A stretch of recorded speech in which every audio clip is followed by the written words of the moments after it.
Hierdie program kom met die volgende waarskuwing. Voel jy maklik beledig? Word jy gou kwaad? Is jy onnodig gevoelig? Of mag jy nog nie wettiglik alkoholiese drankies nuttig nie? Dan is hierdie program nie vir jou nie. Kijk, toe ek nog jong was, my ouma het altyd gesê, daai het vir my weer gejaagd, toe hoor ek dit mense sê. Soms hoor ek maar net, en ek almal nie. Dis die 19de November. Nee, ek lieg, dis die 20ste November. Is al die 20ste? In jou wêreld. Ja, dis die 19de November in ons wêreld. Jy luister na Klets net hier op Afrikaans met radio. Dankie dat jy ingeskakel het. Dankie dat jy deel, share en ons like en vir ons briefie stuur. Colene, like it?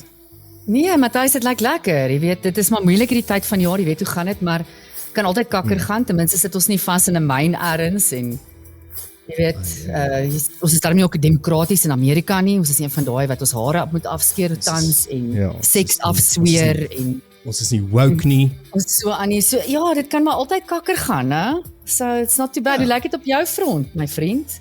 Ja, dit lyk lekker. Dit lyk lekker. November is besig om die einde te kom. Beteken ons minder daaroor van die jaar.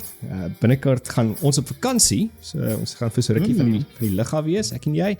En dan is ons terug. So ja, dit gaan goed aan ons kant of aan my kant en aan Sofia se kant. As ek praat van ons, die royal plural, ek en Sofia. Ja, sien uit aan 'n bietjie van 'n breek hierdie jaar, hoor. Ek dink baie mense doen. Ek gauge nie so 'n sentiment waaroor ek gaan en ek wil net vir almal daar buite sê jy's nie alleen nie, hoor. Mense is gaan tans deur baie kak. So hang in there, baby. Hang in there, you can do this.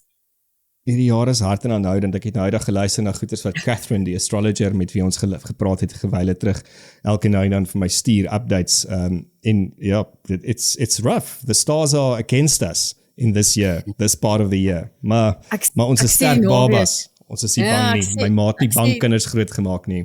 Verseker, die potgieters nie bankkinders groot gemaak nie. Maar ek sê die naweek vir iemand, hierdie laaste deel van die jaar voel vir my soos daai as jy op 'n lang internasionale vlug was. En daai laaste 2 ure, wat net voel asof dit nooit wil einde kry nie. Daai laaste 2 ure is die langste van die hele vlug. It just does not want to end. Jy weet nie meer, wil jy staan, wil jy sit, wil jy iets lees, wil jy iets kyk, wat wil jy nou doen nie, maar dit kry nie einde nie. Dit kry nie einde nie, maar wel, kom ons begin, voordat die einde van die program daar is, en ek en jy het nog net kak gepraat. So, vandag praat ons oor 'n verslag wat die International Race Relations uitgegee het, oor 'n klomp interessante statistiek oor meningspeiling onder Suid-Afrikaners. Ons praat 'n bietjie oor die NHI, die Durban Beaches, dis vakansietyd, en dan het jy ietsie vir ons van Nieu-Seeland. So dit is alles vandag in die klets, maar ons het 'n baie spesiale persoon wat saam met ons klets, om 'n klomp goeders te bespreek, en ek en jy praat altyd verskriklik baie oor rasisme, die vraag en aanbod oor rasisme, en nou na aanleiding van die Instituut van Rasseverhoudings se verslag het ons besluit dat ons met een van die OG's van TuksFM, die een en enigste, Tebogo Ramatjie te praat. So Tebogo is saam met ons in die lyn, so kom ons kry hom op. TB, how's it going? How's it, Tief? Great, hoe gaan dit met julle?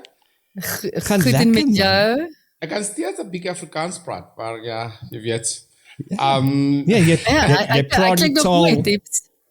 Jy praat die taal baie mooi. Die taal, I praat die taal. I'm great. How are you guys? Very nice to see you. Matthys, I see you a little bit more often than I do see Colene, but it's great to join you guys in this amazing thing that you do. How are you guys doing? Ja, thank you. No, we well. So, vandag se klets gaan 'n bietjie meer Brits wees. Ons gaan 'n bietjie meer Engels praat, saam met Tebogo. En Teeps, I mean, we've been knowing each other for, what is it, like 24 years, I think. We worked out the other day. Yeah. We've been friends for 24 years. We worked together for long periods of time, been friends. You've been obviously in the radio industry as a newsreader. Then you've been a TV news producer for longest part of your life, and I know that you now not that involved in the media industry anymore, but that you still have a keen eye for what's happening in the news and current affairs, and that is why we want to talk to you about what is happening in die suidepunt van Afrika, hier aan die onderkant, here where we are in Southern Africa, and what's going on here. So I think let's kick off because I mentioned that we're going to talk about the report from the Institute of Race Relations, and what they basically did is they kind of did a sense check with South Africans of where we are at the moment and how are we feeling. And I'll share a couple of some of the interesting stats quickly with you, and then we can take it from there. So political change and optimism, they say that 48% of South Africans believe that their lives will improve in the next 5 years, compared to 25% who think otherwise. They also say that this is a significant improvement from the 2002, when only 34% were optimistic. And then 63% of South Africans prefer the current GNU government over the previous ANC-only government. So let's maybe start with that. What do you think about the GNU? Do you think it's got legs? Do you think it's got enough water to sail until 2029? It is still being sold to me. I'm not impressed. I'm not sold with the GNU, because I think you can't come from a situation where we've got such competing views and then all of a sudden we can work together. For me, I'm just very skeptical about it. But I think it could be something that is good for South Africans, but I'm still not sold. For many reasons, and some of them are very ideological. But just for the fact we love that ideology. It's the dangerous ideologies that I have. But you can't come from such polar opposites and then try to convince us that overnight you're going to work together and then do what's best for everybody. So I'm still being sold. I wouldn't want to say that I think it's going to work. I'm more actually leaning towards that I think it's going to implode sometime in the future, because I can't reconcile it for myself. And I hear what you're saying. Sorry, Colene. No, No, go for it, Matthys. Go for it. Call sorry. me when you need me. Matthys, you win. I'm sorry. I know. I always win. Is the ideologies for you the ANC DA ideologies? Is that specifically that you're talking about? Yeah. Yes. We can't. The DA cannot convince me that they care very much about my rights as a Black South African. I'm sure they do, but I'm not convinced that they do. I mean, you hear what they've. Let's take the city of Tshwane for example. What happened with the mayor that left, and then there was another guy who was a mayor before and told us what the agenda that they were pushing. The DA apparently and allegedly cared only about a certain type or certain customer of the municipality instead of working for everybody else. I was not convinced personally that they actually took a little bit more care for people in the township compared to us here where we live, that kind of thing. So the ideologies like that makes it very difficult for me to think that the GNU is going to work. Yeah, and I hear what you're saying on that front, Teeps. And Matthys, just to get back to the stat of 48% say that it will improve. I think that's testament to how optimistic South Africans are in our nature. We are optimistic. And Teeps, us living on the ground and making a living and paying tax, we just want to work together and we want this country to work.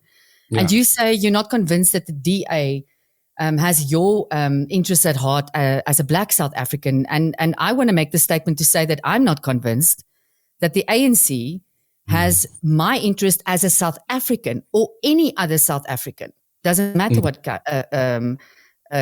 race has that as a priority. They have just shown that the priority has been to fill their own pockets for the most time. And I'm sure there are gems. There are definite gems within government and within government representing the ANC that have done very good work in the last almost 30 years. But they're a dime a dozen. And I worry about that. So I don't know. For me, I hope the GNU works, and I'm with the 48% or what was it, the 64%. who says that they think it's going to work, Matthys. Yeah, 63. I'm with yes. them. Maybe I'm being ignorantly and childishly optimistic. But I really want to believe that. I'm tired of all of this of all of this power play, and we saw it again in Tshwane as well. You mentioned Tshwane now with Herman Mashaba. I mean, what do you think about the moves that Mr. Mashaba pulled there? Was it really in the interest of everyone, or is it a bit of a broken ego? I'm going to venture into actually taking my statement further. I don't think any of the politicians care about us. That what happened with the city of Tshwane just shows you, and it's that thing of going from extremely hot to extremely cold. I don't follow what Herman Mashaba says, but I know that his politics are not consistent. So this horse trading, not caring for who I voted for, that they can do some horse trading, and all of a sudden we have a leader that I did not vote for. It shows you that no one really cares. No one cares about us. It's not the ANC, the DA. Yes, the interests, they vary, but I don't think the politicians care very much about us. Lining their pockets, but also it's about power and clout, as far as I'm concerned. I'm still to be convinced that politicians really do care about what we say and what we think. But I wanted to say something about what you were saying about people being hopeful. I have a theory why people are so hopeful now. Now, if you look at how the energy in the world, what's happening everywhere else, even in the countries that we thought were most successful, they're all going to shit.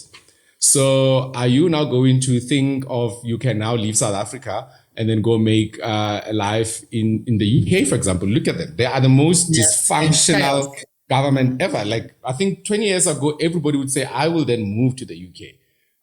You look at Europe, most of the countries there are just, I mean, I don't have to say anything. The US, they've got Trump again now. Not only that, but they've been going to shit for the past couple of years. So I think people are very hopeful because people are thinking, let's just stay here and make this work because there's nothing else out there. And I think maybe that's why the shift is happening of the improvement that you were talking about, Matthys, that apparently is an improvement from the last time. The last time people still had hope that they can go make it somewhere else. Their hope has now almost like been torn to shreds because nothing is going on, is going well anywhere in the world. Actually, if you are now going to say you are actively looking to immigrate, I will have to look at you twice. I think people are hopeful because they want to stay here and make it work because there's nothing else anywhere else anymore.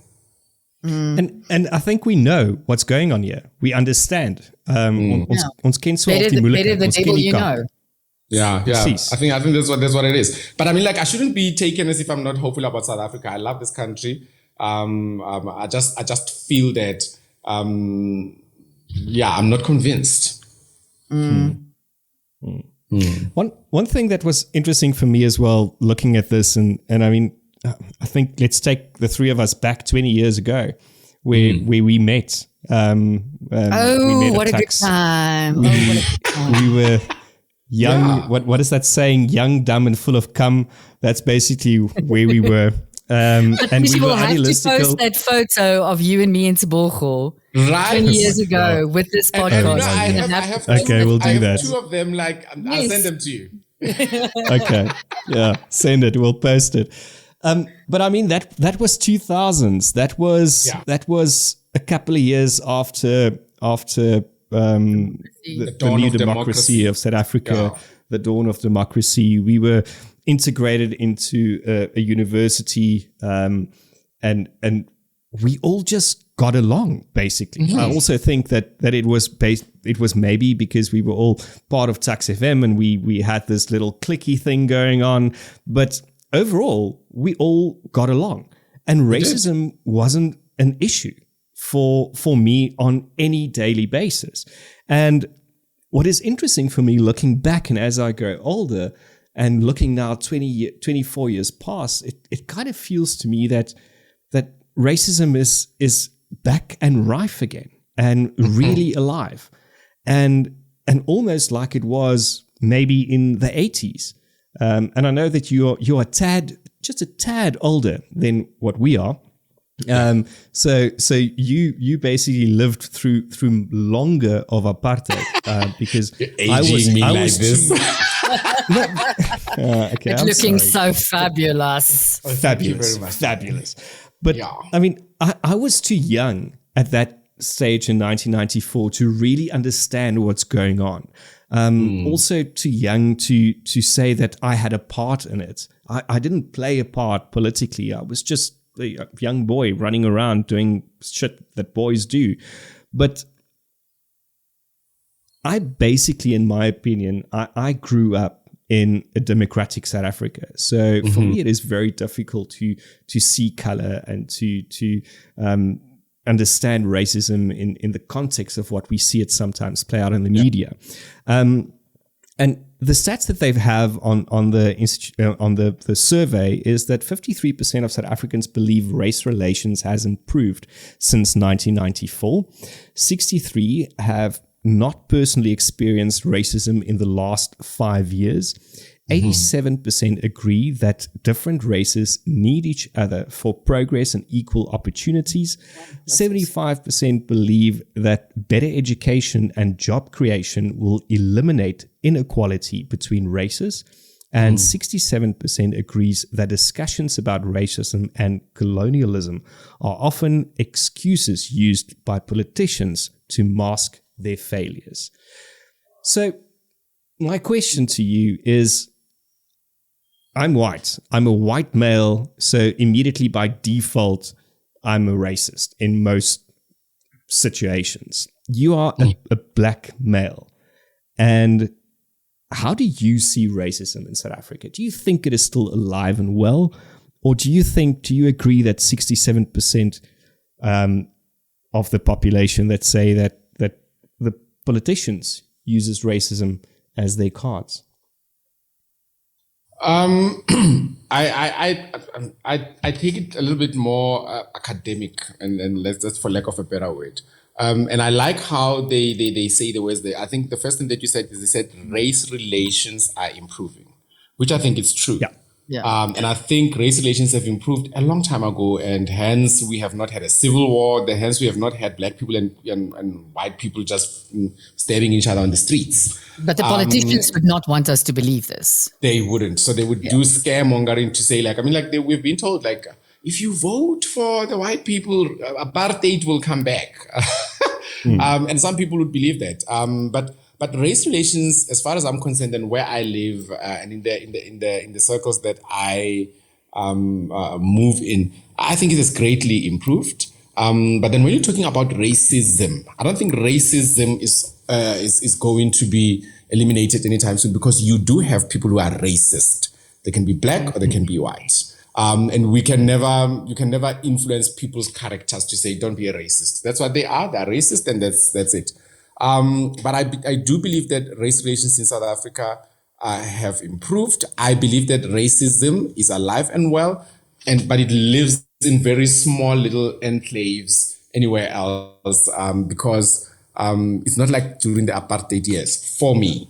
And you mentioned about 20 years ago when we started at Tuks and then what we did.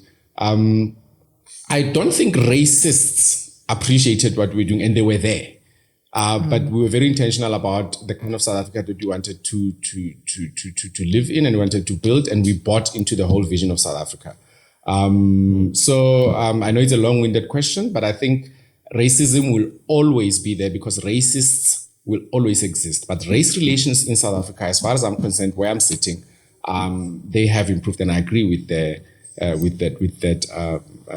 those statistics. So how do you think can we eradicate racism in our country? Because it is always one of the cards that gets played. And I know that myself and you had a couple of conversations a while back as well. And I'm big on the theory that we don't have a racial problem in South Africa. We have a classist problem in South Africa. Absolutely. We have classism.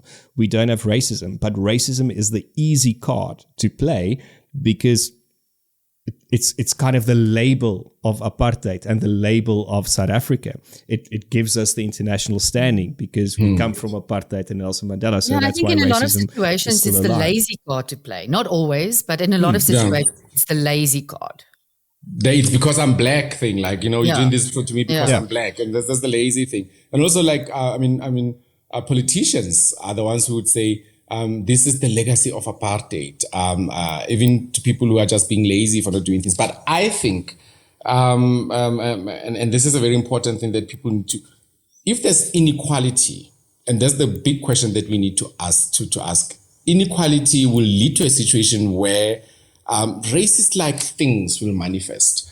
You have and I don't have, and it's there's easy access for you as a white person, and there's lesser, easier access for me as a black person because white people own the industry, and I'm just making examples there. That inequality will get to a point where now we have to bring the race thing in, because it's because I'm black that I do not have access to 1, 2, 3, 4, but then a white person can have access to 1, 2, 3, 4. I'm not necessarily being racist when I say that, but you know, it brings in that racist element. I think that's where it is, and it's part of a bigger discussion about creation of jobs, access to proper education, access to services, proper services, municipal services, water, electricity, collection of. So they collect it better in Atteridgeville, in Waterkloof, but they don't do it in Atteridgeville. The racist thing comes in there because now, more white people live in Waterkloof, and then like that kind of thing. So I think They maybe haven't been to Waterkloof in a while. It's not as white as what it was 20 years ago, love. There's street lights. I'm even afraid to walk in the dark because the street lights are not working. But it's the equality issue. Is that because you're black? That you're scared that people won't see you because the street lights are not working? Look, I mean, that's the thing. You see, if you were a white person, you can walk there because you are bright. But yes, I think the discussion that we actually should be having, it's creating an equal society. I mean, we can never really be equal, but let's let other people have what, you know, and then this will eliminate that whole race thing. Because I think at the moment it's just about the equality and access. Yeah. Yeah, and that is the equal opportunities. Steeps, I'm interested to know, because you spent so many years in working in media, and you did amazing things in media. And I think you were at the SABC when it was still in its prime. Yes. Before it started. The real SABC. Yeah. The real SABC. And I would love to know your observations about the role traditional media plays in creating the various sentiments in South Africa, not just about racism, various sentiments in South Africa. And also maybe an experience about what the SABC was, what it maybe is not now, and what it could be. You know, and I'll start with the SABC because I think it's a very important institution, and we need to start seeing it as that, not just as this thing that produces entertainment. It's got a very important role to play in society. It's a public broadcaster. So that's the role that it needs to fulfill. When I was at the SABC, actually, it was, even then it was not that, because then there was a lot of power play. I mean, there were, I don't want to get myself in trouble here, but there was a lot of power play in terms of who's got the power and then who can use the SABC. We all know what would happen in terms of who gets more play, who doesn't get more play, who gets more, you know, that. Yeah. I mean, I think you can say, I think it's pretty much public knowledge, you know. Yes. How games went on at the SABC. You know what I mean? But I think the SABC, I see glimpses of the SABC realizing what its role is in society, of being the public broadcaster. First of all, being a platform for information that is useful for the people. It shouldn't be, what's that guy's name in the state? Howard Stern. Like, I don't think we should have, it's not a Howard Stern-like institution where we are there to scare people, or we are there to broadcast propaganda, or where we're not holding the government accountable. But I think sometimes the the SABC knows what it's supposed to do, knows what it's supposed to be, and then sometimes they lose it a little bit. But I think in the main, they are on the right track. Then and now, still the same glimpses like that. I think it depends who's got the power at that time, because then I think in the last maybe 3 or 4 years. There was a lady who came in at the SABC who became the news editor. And she changed quite a lot of things. All of a sudden, news were not segregated according to the language, so everybody got the same news at the same time. I think there was a big, huge change. Indigenous languages got the same, what do they call it? Amount of exposure. Amount of exposure and respect, yes. So there's sort of like bulbs going on and off. They realize that they're very important, and then they forget it, and but I think it is still going to go through a bit of a change in the next couple of years, because we've got the GNU and we've got now different thoughts of how the power is going to play out. But I don't know what you asked me before that. A bit optimistic. I mean, I haven't watched SABC in many years, but yeah. So if you tune. And I don't know if many people realize this, but if you tune at the SABC on top of the hour and you change radio stations, I don't know how you can do that, but all the radio stations have the same news. So your headline, everything is the same. So you don't have news that are now going to be listened by this demographic and those. But then in the package, I think they've decided they know how they work it to make sure that. So are you really saying that the news we get on RSG is the same news on? Yes. On every station. On SAFM and on... Which I think is amazing, isn't it? And that's how it should be. And then this is like a good step in creating an equal society, that you are not more important than I do. Like, you deserve economic news and then he doesn't because he wouldn't know, Yeah, I think there's a lot of value in all of South Africa getting the same news.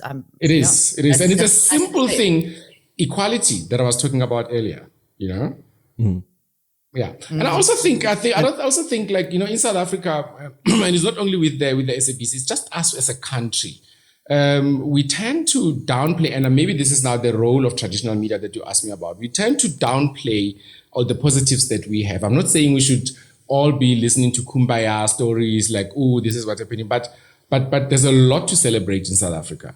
But traditional media, when the light bulbs are going on and off, they'd rather concentrate more on things that would push the papers. They'd rather now be, and I'm not saying they shouldn't be exposing corrupt politicians, but you would have a whole first 3 pages of a newspaper telling you just how bad things are.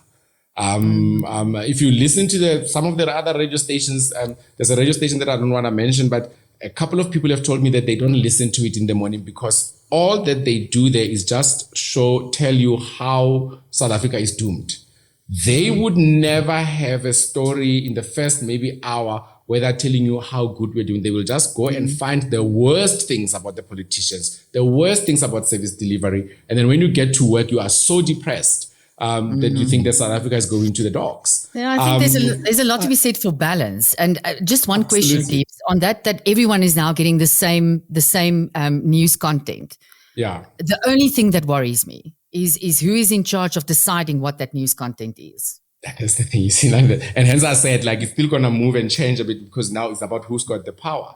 But as a public broadcaster, and maybe a good study should be done about this. Like, what is the role of it? What should people be knowing? But I mean, you can't please everybody. But I think I would want to know what's happening with the rand and how it's going to affect me. I would want to know about what the politicians are deciding about my future. Tell me that they're also stealing the money, but I need to know what they're talking about in Parliament today and what the president is saying and how is that affecting me. And I think obviously, like, yes, unfortunately, we need to know about the crime, we need to know about all those things, but balance that you're talking about, we need to see it more. Other radio stations don't care about balance because all that they do is to be there to expose the corrupt government in a way. Yeah, and we're talking about ignite negative sentiment. We're talking about politicians now. Who's your favorite politician currently? Oh yeah.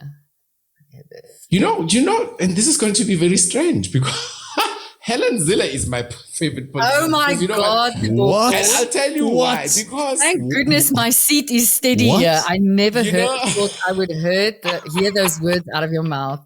I'm lost for words. There's a book that it's a picture book by the legendary Alf Kumalo, and I should have brought it here so I can show you this page that I'm talking about of this woman. This woman in Soweto. I'll send it to you so you can post it. This woman in Soweto. Alf Kumalo went around taking beautiful pictures of township life, but he's a very celebrated and internationally recognized South African photographer. So in this page, they're showing this lady selling moonshine in Soweto. Yeah. And you know what the name of this lady is? They're calling her in the township, they're calling her Bitch Never Die. So Bitch never die. We need our moonshine. I'll send you this picture. But Helen Zille just amazes me because I think, as far as I'm concerned, she shouldn't be in politics anymore. But she is there and she is keeping everybody on their toes and she is causing so much trouble, especially for this GNU, because she's always threatening them. Not saying that we will leave the GNU, but just reminding them who the main bitch is. I like her for that. I think I love that. And she speaks her mind, and she's just toxic and caustic and yeah, she's like a mafia boss. I like her, you know. I love that. So she's my she favorite as well. I actually thought about it the other day because I have I know Colene loves Helen Zille, and I should say that I don't dislike the woman. I like her far more than what I like John Steenhuisen. But you're right. She's I think if it wasn't for Helen, we wouldn't have known what's going on because she calls everyone on their shit. And she's consistent that he knows about it. True. She's very good. Yeah, and I don't think we should celebrate Helen because she said some really hair-raising things that I should have blocked and started hating her. But I think she's been consistent from wherever. She apparently broke the story on how Steve Biko died. Another time, I don't think the white government would have wanted her to do that. So she exposes things. She doesn't care what. I think if she thinks if it's wrong, it has to be out there and it has to be spoken about. So and the consistency that I'm talking about. If she's hateful, she's consistently hateful. If she's like I like her. Tebogo, now that you like Helen Zille, do you go and watch rugby at Loftus as well on a Saturday? You know, I used to go watch rugby for the reasons that we went there. You remember why we went to it? No, we're not saying that reasons, please. No, but also if I'm not going to be in the Lucy, I can't go. I'm a fancy coach. I know. So it's just, it's just beneath us. The plebs. It's beneath us to be in the. It's like flying cattle class. We're not doing West Paviljoen. There's no way we're doing West Paviljoen. No, but I mean, like, I think rugby is amazing. When we won the World Cup, I was living overseas, it just made me realize, and hence I was saying South Africa is really downplaying what we are about. Made me realize how great we were. And just because I'm from South Africa and I don't even know the rules of rugby. But I was asked questions and I was like the spokesperson for South Africa. Why are we such a great sporting nation? So if you guys have a Lucy thingy, Lucy tickets there, invite me. Yeah, invite us. We're very entertaining in a Lucy. Yeah, do you remember? I actually, now that you mention it, Tebogo, I think that we maybe kind of forgot as well what the World Cup did for us as a nation last year. And I wonder actually this 48% this year, that wasn't it? This year, sorry. Yeah. Is it this year? Was it this year? No, it's last year. Last year. Was it last year? Yeah, it was last year. This year went by so fast, eh? I know. Jeez, what a time warp.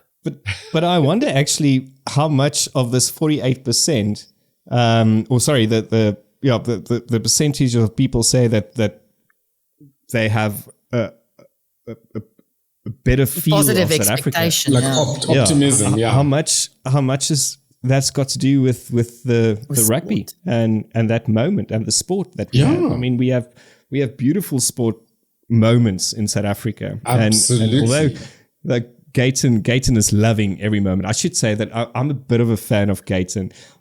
He's doing everything. I don't know. I just find him so entertaining at the moment. Is he making a lot of noise? We want to see stuff, but yes. He's making a lot of noise, so it's interesting. But while we're on sport, one of the things that myself and Colene actually haven't spoken about on KLETS is the whole Sia and Rachel situation of them getting a divorce. And there was obviously a lot of things and a lot of memes and a lot of social things going around where people say that he now realized that it's not that easy to live with a white person, that they're very demanding, and that people have been making up a lot of stories, but it's I saw that. Other people say that she now realized that when you're black, you will always be black, and all those kind of stuff. And one of the things that I know, because I know you personally well, is that you've been in an interracial relationship for 12 years, and you've known the person for far longer. And also it was in the early forming years, maybe. Let's say that. It was around about 20 years ago. So the forming years of our democracy. Right. Yeah. Yes, a baanbreker. Look at you. Tebogo, a Look at you. baanbreker. I have been a trailblazer, guys. Like, I need to say this. and like, was it difficult? Let me ask that. Let's maybe start with that, because I think it is a thing that we see more often now in South Africa, interracial relationships and partners and marriages. Although it's been all over the world for long, but how was it to be in that relationship 20 years ago? It was very strange. It was very. We don't want to talk about the sex, please. We just want to talk about the. I wouldn't mind. I think for the sex, we'll just have to do a completely new episode. I think for me, it was amazing. I mean, you guys knew about the relationship. It was never hidden. It was never like, this is my friend, this is my special friend. But it was like, look, we are in a relationship. It was great. It was one of the best times of my life. It exposed me to a whole lot of things. But from a social, I don't know what Colene can help here with that social, but like from a socio-economic perspective, it was quite difficult at times. Because if you remember the power dynamics in that relationship, Matthys, you guys would know we're just off. Not for us in the relationship, but for people that looked from the outside to say, like, this one is there for the money, which was maybe partly the case, but like it was really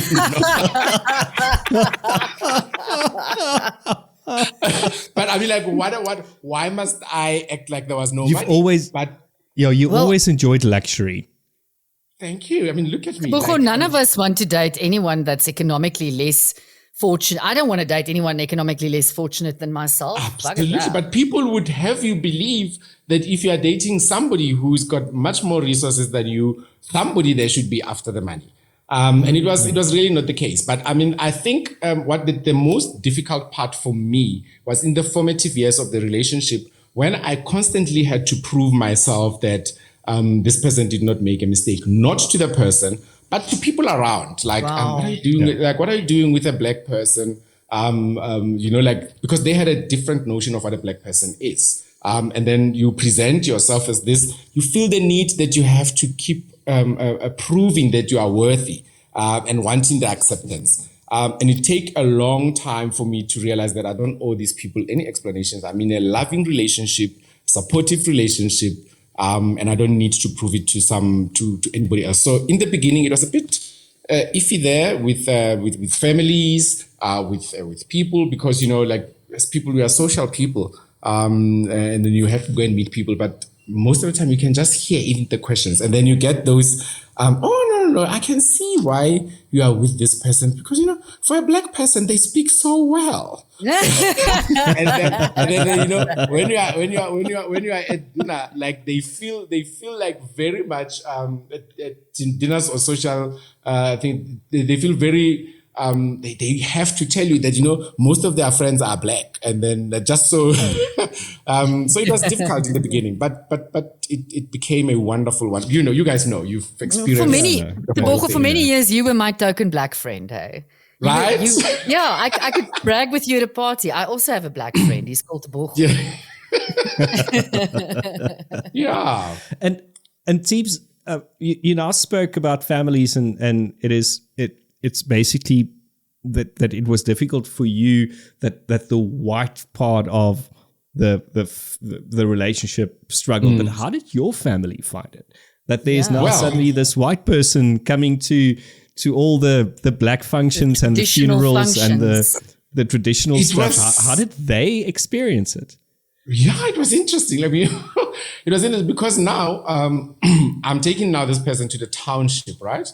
It was just the equality that showed, because then now, even though the people are asking questions, obviously, it was also not problematic, but it was just jarring to see. Like, they don't know how to do they call this Mlungu, like boss? Like meneer, what is this, like, what do they do with this person? And especially for the older people, some of them cannot speak English or Afrikaans, so how do they communicate with this person? But luckily, he was a great man. Like, he knew how to work these things. But yeah, there it was interesting. So it was more like he never really had to prove himself like that, and he recognized that he was actually quite lucky, because then he got a little bit more respect on the other side, like I did on the other side. But that didn't last for long. Like, then people got used to him, and he could even go and find me in the township without needing an escort to get into the People are more adaptable than we give them credit for, right? People are really more adaptable than we give them credit for. And I think South Africa is just a shining example of and hence I'm saying we downplay ourselves a lot. Yeah. So you were asking me also about like what I think of interracial relationships. I was raised to see it was not difficult for me to have any type of relationship with people of another color. I think we didn't struggle to be friends. We didn't apply to be each other's friends, and I think it comes from how we were raised. I would be very surprised if any of you guys and all of our other friends were raised in households that looked down on other people. Because I never felt that with our friends, with anybody else. I don't think we've never. So it comes from where you are. So, and I was also raised with a lot of confidence. You need to get there and move and be yourself. So, and hence it was never a problem for me. Like, I saw people for people. And I would joke with anybody. Like, I would joke with anybody. We shared. They were selling those huge Chelsea buns. I mean, we shared a couple of just Chelsea buns. Like, many a secret was shared over a Chelsea bun. We shared Chelsea buns. We shared bedrooms. We shared a lot of things. We were students. So it's also like not being hung up on things that have nothing to do with you. Racism has nothing to do with many people, but they like to make it that thing. And to own it, to be like, I'm not going to be with, what did white people do to you? But I'm not going to be with any of them because, nah. You know? Yeah. And you know what the thing is that sometimes kind of irritates me is that, and that's what I said in the beginning, is I know that I'm not a freeborn, if you want to call it that, in aanhalingstekens, want ek is nie na 1994 gebore nie. But I was so young, so I didn't really understand. In my forming years, it was post 1994. But what I sometimes find so weird is young people in their 20s now, and they scream those cards. They scream those racism cards, and they scream a lot of other cards. And then I wonder, is it because you want to be part of the fight and the battle? Like you missed out on something. Why? Maybe. Yeah, you miss out on it. Yeah. And that's why you're using it. Or is this still, and I think you alluded to that earlier on, it is still such an entrenched ideology in South Africa. That's it. But you see, the thing is, if we look at examples, if we look at what happened during the Fees Must Fall movement, we realized that that was a fight that was worth having. And it could have easily been a racism fight, because the people that were most disadvantaged by the fees not falling are black people. But it was not white people who was doing that to black people. Most of the institutions in South Africa belong to their government. So the government can decide what happens there. Yep. So it's the equality thing, again, that comes. If Khomotso, imagine if Khomotso screams racism, I don't know where he would have gotten that, like, because what fight would he be fighting for? He can fight individual fights when someone disrespects him and throws racial slurs at him. But from a broader point of view, I would struggle to see what fight he would want to go into. But I would understand if he wants to fight, for fees must fall, for the good of everybody. Yeah. I was going to ask you about Gemotso because he's late varsity now, right? You're young and at final varsity. year. Yeah. Final year at varsity. And he's at Tux. He's at Tux, yeah. Where we were. How different is he experiencing Tux to what we did? Are there any significant differences? What do you observe there? I think they're having the worst time. I think we're having the best time ever. They're always on their cell phones. They're not enjoying the way that we did. I think it's great. I mean, he's got he grew around this, but he's got a very cross section of friends that he brought from primary school. The experiences that they have are quite different from us. But I think we had a better time. But he's having a good time there. But I tell him that we fixed the university for them. The university. I take all credit for it. And I think you're not really far from that. That is at that stage. What happened is that and then he brags. My dad worked at TuksFM and my dad did this and did that. So he's doing great. Yeah, but he's doing great, and he's got bragging rights, and then but I think really we had the best time. Like what they do. Like I don't understand how these young people have fun. I really don't get them. But yeah, they're okay. Yeah. That's why I don't have them. Luckily, you are raising a good one, but that's why I don't have them. Wonderful one. While we're talking about Tux and you obviously being a newsreader and that time, so let's maybe delve into some quick news stories before we run out of time. So the big thing at the moment is obviously what's happening in with the Zamazamas. So Colene, the Stilfontein mine. Yes. Yeah, mine at Stilfontein, and just a quick recap on the facts. A bunch of 1,000 miners have left the one of the mines, one of the open shafts in the last few weeks, but they reckon there are still a few hundred underground of these Zamazamas, and I kind of.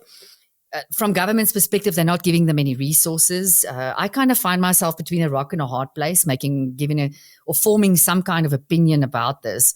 Because on the one angle, I think, many of these are illegal immigrants. And although I do have some sympathy for illegal immigrants, I think your country has to be really cuck for you to be willing to pack up to face such danger. Go and commit crimes in another country. No, and you know what? That is the problem, Tebogo. That is where I lose my sympathy. Because if you look at the communities around these mines where these illegal miners are functioning, those communities have been ruined. Those people cannot walk outside of their houses at night. The sexual crimes, other crimes that are being committed there by the illegals. And that's why I'm like, you know what, just leave them there. And so these miners do not want to leave exit the mine shaft because of fear of being arrested. I'm kind of saying, maybe just leave them there.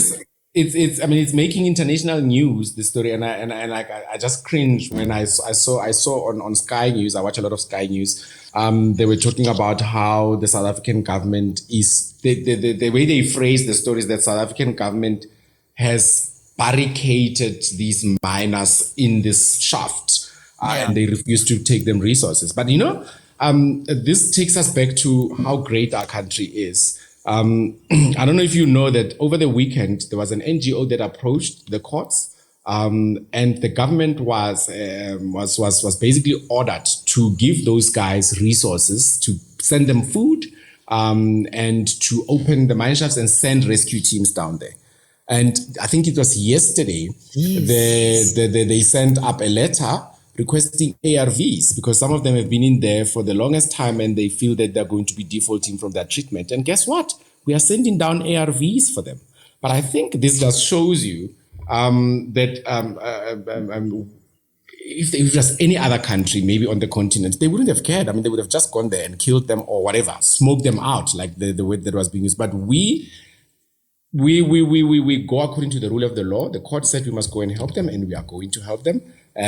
We take in resources that should be given to other people. I mean, people in South Africa have to go and queue for ARVs, but these guys have ARVs being sent to them. Yeah, brought to in them. their mind. Like a check is 60 in the mind, bringing you your ARVs. Criminals, Tebogo, and I would not, if I was law enforcement, I would not go down there. Can you imagine the danger you face? Surely these guys are armed. They have to be. So, but I think it's also a sign of a very mature democracy, isn't it? Of a country that is up there with the developed countries, that they are willing to toe the line with the line of the law and then go and help these people. But yeah, we are helping them, and it's this bizarre story, and I think it's this divided South Africans like in the middle in terms of what should happen, what should not happen. When I heard this story for the first time, I said, leave them there. Let them die there. Let's rather go and take out the corpses. But, Because the other thing is, I mean, we can repatriate them now, and it costs the state a pretty penny to repatriate a person. So that's the other thing, is that so we're doing the thing according to the law, and as you say, it's a good, there's a fear in ons cap for democracy. Yeah, it's kind of a sign of being civilized. Yes, yeah. But the thing is it's going to cost us millions to repatriate these people, and then we still have to fund something like the NHI, the COVID grants, and all those kind of stuff, and we don't have money. We are not economically strong enough to look after and to facilitate this process. So maybe I'm then still on the other side, where I think that rather leave them there. It's cheaper to get rid of the corpses than what it is to send them ARVs and to repatriate them. Yeah. Bizarre story. Bizarre. Yeah, While we're talking now about the NHI, Colene, you said that there's something about the NHI as well. Yeah, the NHI is this endless thing going on, and it's a great idea and it's a wonderful thing, especially if we're talking about civilization right now and living in a civilized country, equality. And equality. Yeah, giving everyone services. But the fact of the matter is, the proof is in the eating of the pudding, and who's going to roll this out, and who's going to be paying for this. In equality, it's all about having equal opportunities, but someone needs to pay for those opportunities. It doesn't just come for free. And I think in the last few months, in the last 2 years, maybe we've been back and forth with this NHI thing. And it's back on the table again, that they are now proposing to use the PIC, the Public Investment Corporation funds, which is the pension funds of public employed people in South Africa, publicly employed people, to fund this NHI. And hopefully this suggestion will not hit the ground. I think it is robbing people of their retirement. That money is intended to be used for investment so that people can retire comfortably. And we're going to be down the line and then be faced with another problem of people not being able to retire. And then how are we going to look after those people? So but that's back on the table. I don't know. That's amazing.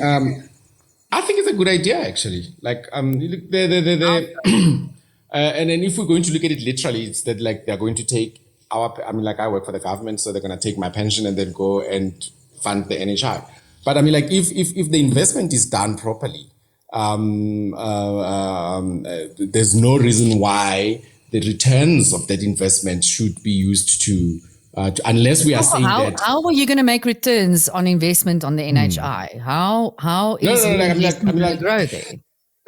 You see, and I think the trust deficit shows here, because the PIC has been doing very well. If you go and look at what they own, how they invest the pensions, they're doing amazingly well. Yeah, they're one of the strongest in the world. So I don't see any reason why, because they're not. I don't think they're saying, because we don't trust the government so much. It's like they're going to take this and then put the money in there. But if they invest properly, the money will still go. Some of the returns will go to the pensioners, and then some of the returns will go and fund this NHI. And I think that's how. Explain to me the stream of revenue here. Explain to me the stream of returns. Where is the returns going to come from? Because no one's going to pay for this. But here's how I see it, right? NHI has 2 billion, 1,700 billion, whatever, to invest. this money is supposed to be invested to keep the pension healthy and there, and obviously to make the pension funds grow and. But now they take this money, still invest for the pensions, but then part of it is gets invested to come and invest, put money in the NHI. That's how I see it working. Steve, I'm sorry to break it to you. I'm also not an economist, but I can tell you now that's not an investment. That is charity. That's giving your money away. You are not going to That's socialism. Yeah. Socialism. But I think, look, I think I would love to read about that and see how they think it should be done. But I've got a feeling it can't be done. We need the government, and I think that they're busy doing that. The government needs to have institutions that use the government's money and invest it properly to, I think they call it the sovereign fund, to build things like that are going to come back and help us. And I think this is what they're thinking there. It's not a bad idea. It's a different thing. Because we don't trust the government. I think it's the worst idea ever. Yeah. But yeah, I hear. I mean, if it comes from the returns of other investments, and then the returns gets maybe used partially, but yet again, I mean, that might be a better. We don't know whether they might go buy themselves a house in Stain City. You know, you never know. Yeah, I mean, it's already the done South that African government we're talking about. Right. So that's the problem. Do you think that the NHI is a good thing? Do you think it's an we need it amazing in South Africa? Yes, I think we do. We need to equalize. So, and I'm back with that. But the thing is that I'm thinking is that we have the infrastructure in South Africa. The infrastructure is just not good. Why do we build something new? Why don't we just invest in what we have already and get that working? Because we have access. Every South African currently in South Africa has access to primary healthcare. The problem is primary healthcare is shit. So why don't we just invest in what we have already? Why do we want to reinvent the wheel? That is how I feel about the NHI. In theory, everyone has access, but practically, we do not have access. And So how's the NHI going to fix that? The NHI, the administrative part of the NHI scares me, like it scares everybody else. Especially if you're going to be administering it for this many people. It's not working. I think in the beginning, when it's working for like 10 million people, 20 million people, it works. But then when you bring in like 70 million people, it becomes something else. But also there's that balancing of the doctors feel that they will not be making enough money. So, because, like doctors are, they want to make money. And the NHI is going to limit them as to how much money they can make. I think that's another thing that they think. But I think it can also be seen as racism. Because now, if you're going to say you don't think the NHI is a good idea, and the NHI is going to try and equalize our access to healthcare, and meaning you are blocking this journey towards equality, towards the ideology of equality, then it can be seen as you are happy with your access, you're happy with your privilege, and then you don't want people to get the same thing. Because basically, my mom would be able to, I don't know if she'll be able to come to Little Company of Mary, but I think it's something like that. To say like, there's a doctor at Little Company of Mary that you don't have to pay 50 million for. You can go there and get your treatment, which is what I think the NHI is trying to do. In the main, it's a very good idea, but I think the administration of it scares me. How are they going to do it? And we have a very bad history of running things in South Africa. Yeah. I think that is the thing that scares me. We can have a whole other hour discussion on this, Tebogo. Yeah. Yeah. And then maybe a last thing before we, time is almost up. Sorry, guys. I know. But, how did that happen? Yeah. How did that happen? It's because we have the Teebs here. The Teebs man. I gotta get. I like this. You like you it? said something very much. We will have to get you your own podcast then, love. You said something about New Zealand and the Maoris. Yeah. Yeah. So this is also, remember a few weeks ago, Matthys, we spoke about, and now I forget her name, but the minister, member of parliament, a chick who's been advocating massively for the rights of indigenous people. Yes. Yeah, I can't remember her name now. Yeah, or is that now in Australia? Am I confusing two stories now? It might be. But anyway, the latest story is that So New Zealand, being New Zealand, trying to be on the forefront of keeping everyone happy, the nanny state that they are, I think they have been trailblazers in rights for equal rights for all of their citizens. And of course, the Maoris, the indigenous people of New Zealand, have been fighting for these rights and have been having quite equal rights for many years. Although we don't live I don't live there. I don't know if that is actually true. I'm speaking about what I read and what I observe in the media. But New Zealand has been on a massive campaign for equal rights, and this advocacy group for the Maoris are actually protesting. It's the most beautiful protest, I must say. Lovely. If ever a protest is something to go and see as an audience, it's one of those protests. It's really powerful, like tribal and all these stunning colors and cultural it's like the haka on steroids, you know. But yeah, again, it comes back to this thing of equality, Teeps, that we've been talking about. And after I've been looking at this, I ask myself, when is equality enough equality? When is there then equal? Because having equal opportunities is one thing, but just dishing out equal resources to everyone without it being earned in some way, yes, you can call it socialism or whatever you want to call it. But when is enough? And I don't know. This is a question that's come up with me watching this whole thing play out in New Zealand. And I think like I'm going to read about that because I saw it and I thought like this is very interesting. And of course, I think the New Zealanders feel that, look, we've done this. Like, you can't be wanting more. What more do you want? But those are indigenous people. And yes, maybe they're being a little bit more selfish. But I think we need to know what is it that they want, that they feel that they are more equal than other people. Yeah, we've got some listeners in New Zealand. Maybe pop us a message and tell us what's really going on and give us your perspective. Send us an email. But I think it's amazing. Like, I felt it. The protests like, whatever they're beautiful. fighting for, I'm fighting with you. It's so powerful. Teeps. Yeah. Teeps, maybe for us to end off, what is your wish for South Africa? What is your father, you've got Gemotso, he's got his whole future still and whole life still here. What is your wish for South Africa, for all the people that live here, black, white, Indian, colored, purple, woke, not woke, Boere, I don't know who else, but what is your wish? What do you hope?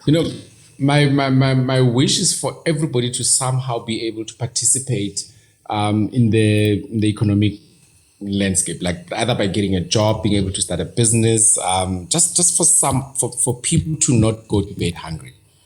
Like our needs are different. Like, I would like to have a G-Wagon. I should be allowed to have the resources that would allow me to get to that part where I can buy a Mercedes-Benz G-Wagon.